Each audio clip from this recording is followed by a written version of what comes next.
What's up, guys? My name is Utorak, and I'm sitting here on my computer, and it's 10 to 7 in the morning.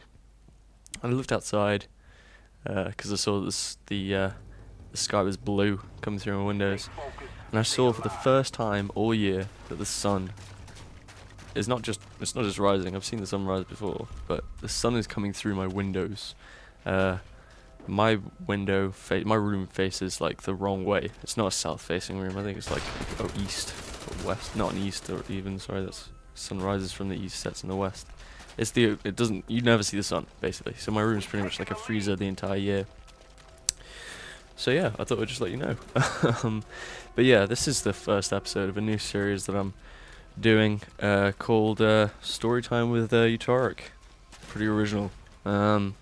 I myself am not a huge commentator. I normally just do my Let's Plays, so I thought I'd just have a snap at doing some commentating. So let's start this off with a bang.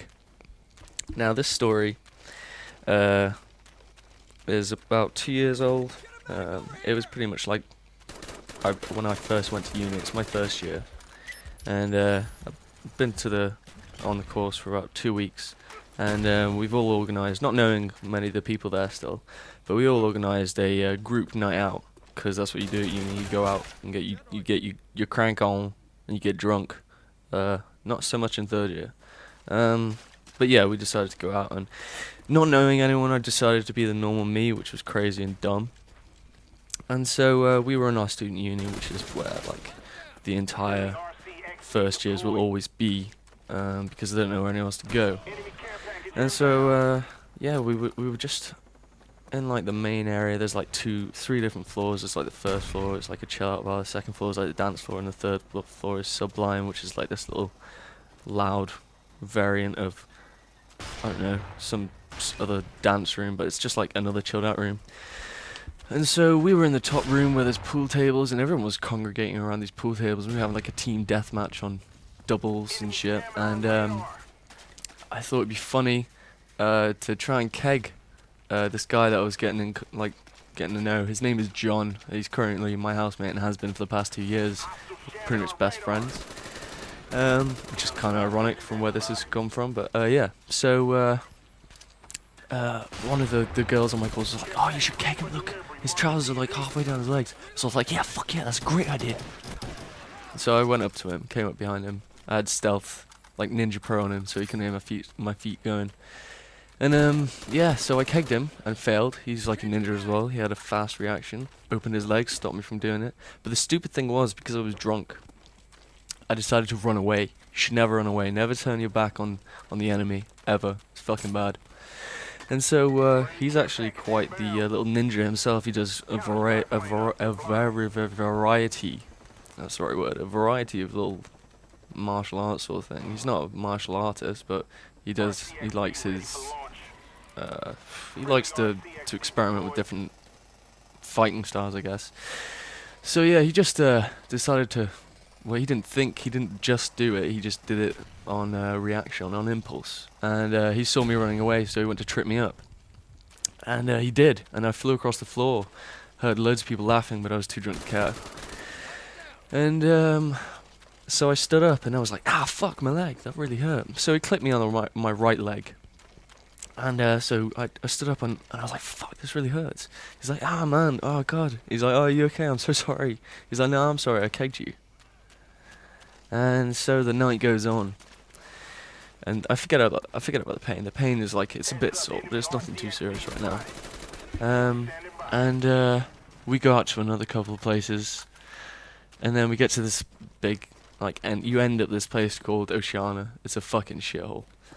But it's where you go. It's where the cool people go. And there's like loads of dance music and all this crap that I'm really not interested. And we got there and it was fun, I guess. And then I really started to notice the pain in my leg. And it was just like getting to a point where it's like, "Ah, fuck, I can't walk. Oh my god." By the way, I'm really cold, so that's why I'm shivering. Like, my room is really fucking freezing. Yeah, so I was like, "Guys, I gotta go home. I can't fucking stay." And I'm so fucking drunk by this point. And so I go home, and I've the housemates I had at the time weren't on my course. Yeah, they were like, "So how did you know it?" I'm like, I've done something with my leg, done something with my leg." And I must have said like, "Oh, I want to go to Jake's," and Jake's is this like food bar which you go to, like you religiously go there at the end of a night out.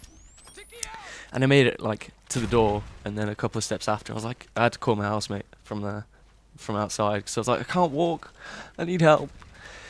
And so they called the ambulance, because they didn't know what to do, and they were drunk as well. So the ambulance came, picked me up, took me to the doctors. Sorry, not the doctors. Took me to the hospital, and they immediately checked up on my leg. We didn't have to wait long,